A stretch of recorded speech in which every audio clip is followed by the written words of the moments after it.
In this problem, a 10 kilogram sled is on a horizontal surface and it's given a kick. The sled moves with an initial speed of 2 meters per second and the coefficient of kinetic friction between the sled and the ice is 0.1, and we have to use conservation of energy to find the distance traveled by the sled.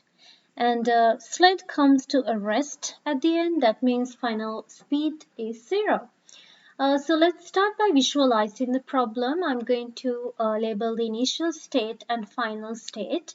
At the initial state, before we identify the knowns and unknowns, I'm going to label the height is equal to 0 level, and then I'm going to identify the knowns and unknowns. Initial velocity is 2 meters per second. Final velocity or the speed, final speed is 0 because the sled comes to a rest.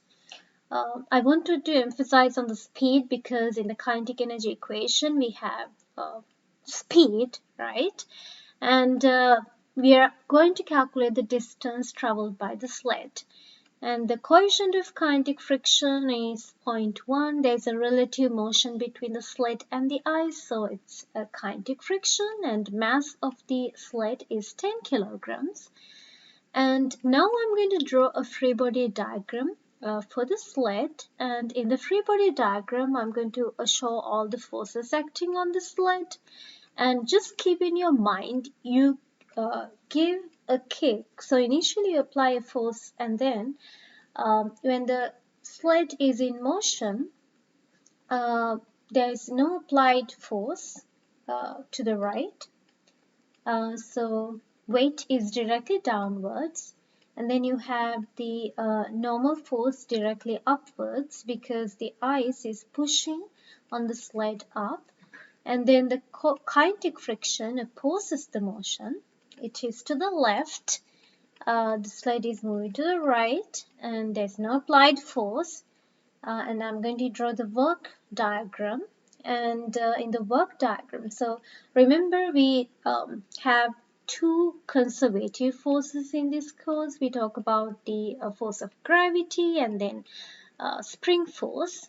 And non-conservative forces, here we have the normal force. It's a non-conservative force, but you can see the angle between the normal force and the distance is 90 degrees, so the work done by normal force is 0. And then the next force, next non-conservative force is the kinetic friction force.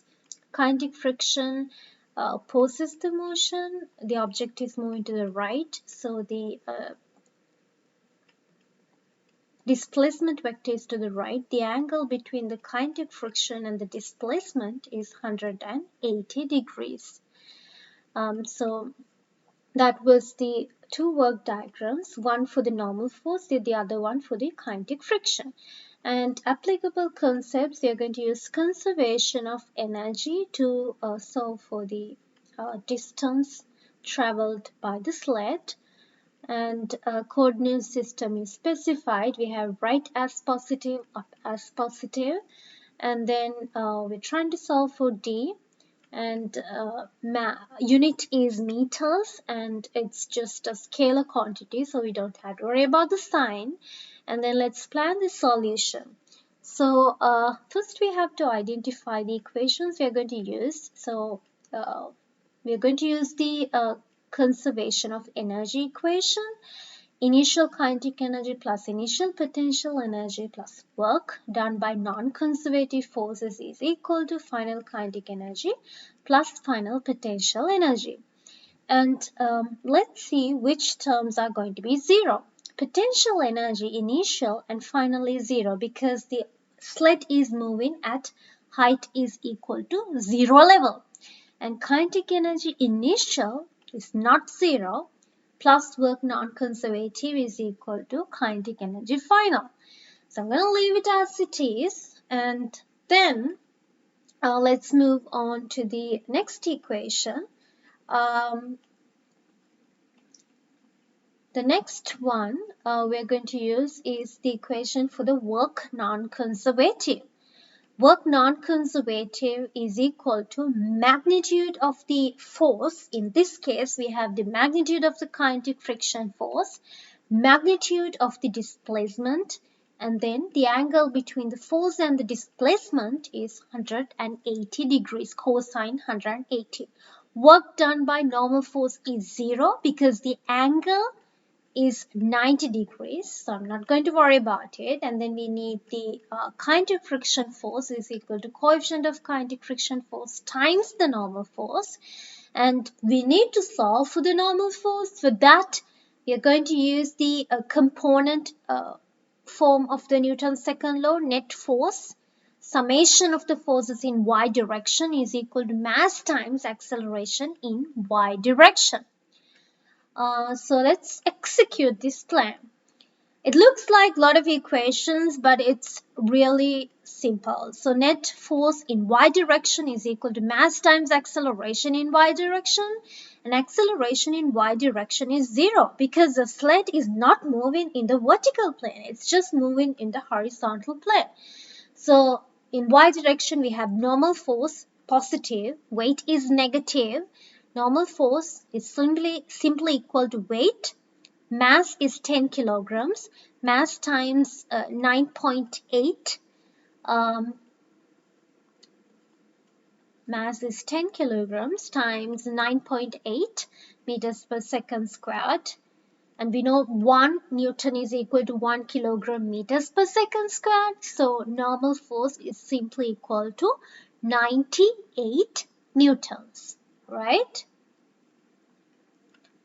So that would be it. And now I'm going to use this normal force to solve for the kinetic friction.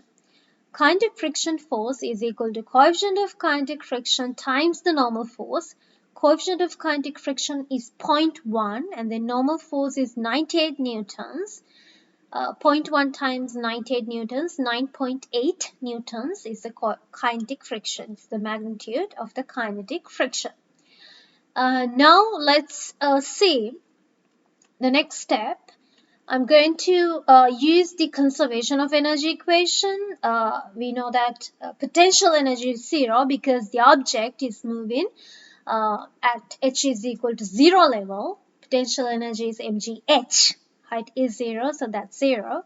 And final speed is 0 because the sled comes to a rest. For that reason, kinetic energy final will become a 0. So initial kinetic energy plus work non-conservative is equal to 0. So initial kinetic energy half times mass times speed squared plus work non-conservative. So we have work done by kinetic friction force, kinetic friction force times the distance times cosine 180 is equal to 0. And I'm just going to substitute for the mass and the speed initial, and then we know the kinetic friction force is 9.8 newtons, and then distance traveled is an unknown. Cosine 180 is equal to -1. And then you just have to solve for D. And I'm again reminding you, I didn't calculate the, I didn't actually include the work done by normal force here because it's just 0 because the angle between the normal force and the displacement vector is 90 degrees, cosine 90 is 0. So now I did the calculation for D, it's just 20 kilogram meter squared second squared divided by 9.8 newtons, and we know that 1 newton is equal to kilogram, 1 kilogram meters per second squared, and you will see the units will cancel out and you get the final answer in meters. So distance traveled is 2.04 meters. Okay, so is the solution complete? Yes, the solution is complete. We calculated the distance traveled by the sled. We used conservation of energy. The unit is correct. We got meters, and then it's a scalar quantity, so there's no sign. The magnitude of the answer is reasonable. And now let's see the energy chart. So initially, let's assume kinetic energy is just 3 units, and then the initial potential energy is 0, final kinetic energy, final potential energy, all that is 0. So whatever the initial kinetic energy you had in the system should be converted into work done by non-conservative forces. So that should be negative.